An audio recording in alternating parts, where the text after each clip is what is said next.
Hello everyone. So Ukraine have given North Korean soldiers a nice preview of what awaits them when they arrive in Ukraine. So this here shows a Ukrainian drone strike hitting the military base, which is now reported by Ukrainian sources to be one housing North Korean soldiers in Oryol, Russia. So are North Koreans here? It's a tricky one. Oryol, you can see, is very close to the Ukraine border, as shown here, just over 160 kilometers. And the videos and photos we've seen of North Koreans training in the last few days and the satellite imagery, which I will include later as a Brucey bonus, show them mainly in Russia's Far East undergoing training. However, you can see on this map that Oryol is near Bryansk. A few days ago, we got reports of 18 North Korean soldiers based in Bryansk deserting. So with it being quite close to Bryansk, it is certainly possible that some soldiers have already made their way to the border regions near Kursk and are now based in Bryansk and Oryol. If this can be confirmed as a North Korean base, then North Koreans' welcome to Ukraine came sooner than expected, and it is certainly possible given the closeness to Bryansk and Kursk. So, the North Koreans sure had a blast with their first encounter with debris.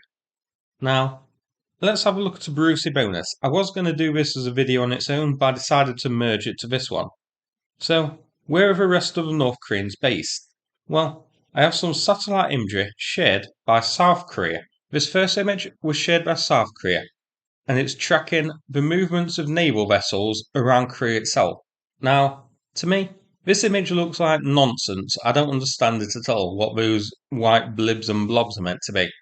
Well, apparently, it does show Russian transport vessel movements for transporting North Korean troops.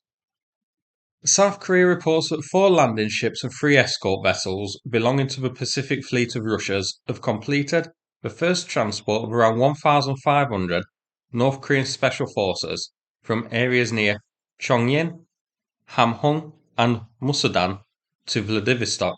A second transport operation is scheduled to take place soon. In addition, South Korea reports that large transport aircraft like the An-124 are often detected flying between Vladivostok and Pyongyang. Korea reports that the North Korean soldiers are currently stationed in the Far East. South Korea adds that 8,122mm and 1522mm rounds are estimated to have been sent to Russia so far. South Korea also supplied some satellite imagery, these ones showing troops at some of Russia's bases.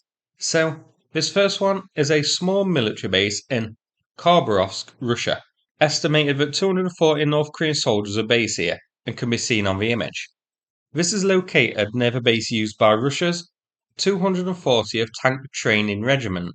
Here's the geolocation provided by Blinsk on Twitter and a comparison of the sites.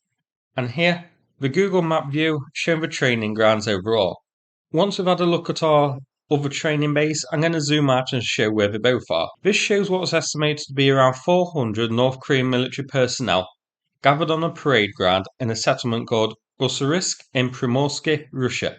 This base, home to Russia's 83rd Air Assault Brigade. And here, a Google Map view of it. The marker showing the parade ground. Here they are zoomed out, so these are in eastern Russia, out of reach of Ukraine at the moment. There were reports of some base at Mariupol already, and some in Bryansk, like I mentioned earlier, who reportedly defected. As you can see, these 2 bases are in Russia's Far East, but again, those reports from Bryansk and now this drone strike in Oryol does seem that some of them at least have already been deployed near the border with Ukraine. So this is quite concerning. We can of course make jokes about North Korean soldiers and how useless they're going to be and that sort of thing. But in truth, this is quite concerning. It's bringing another country into the war with Ukraine. And NATO really needs to do something. At the very least, the response should be here authorise long range strikes for Ukraine to hit anything they like. The leash needs taking off. Because this is pretty much North Korea invading another European nation. But unfortunately, I expect the response will be strong words and condemnation without actually doing anything meaningful. Now, here's a photo which was shared to me yesterday from Cars for Ukraine. It shows a vehicle which we raised money for actually deployed on the front lines in Ukraine. So it's a pretty cool photograph. Big thanks to everybody who helped out to fundraise for it. Cause for Ukraine has quite a few ongoing fundraisers to buy more vehicles and stuff for Ukraine. The donation link is in the description. Thanks so much for watching, and take care, everybody.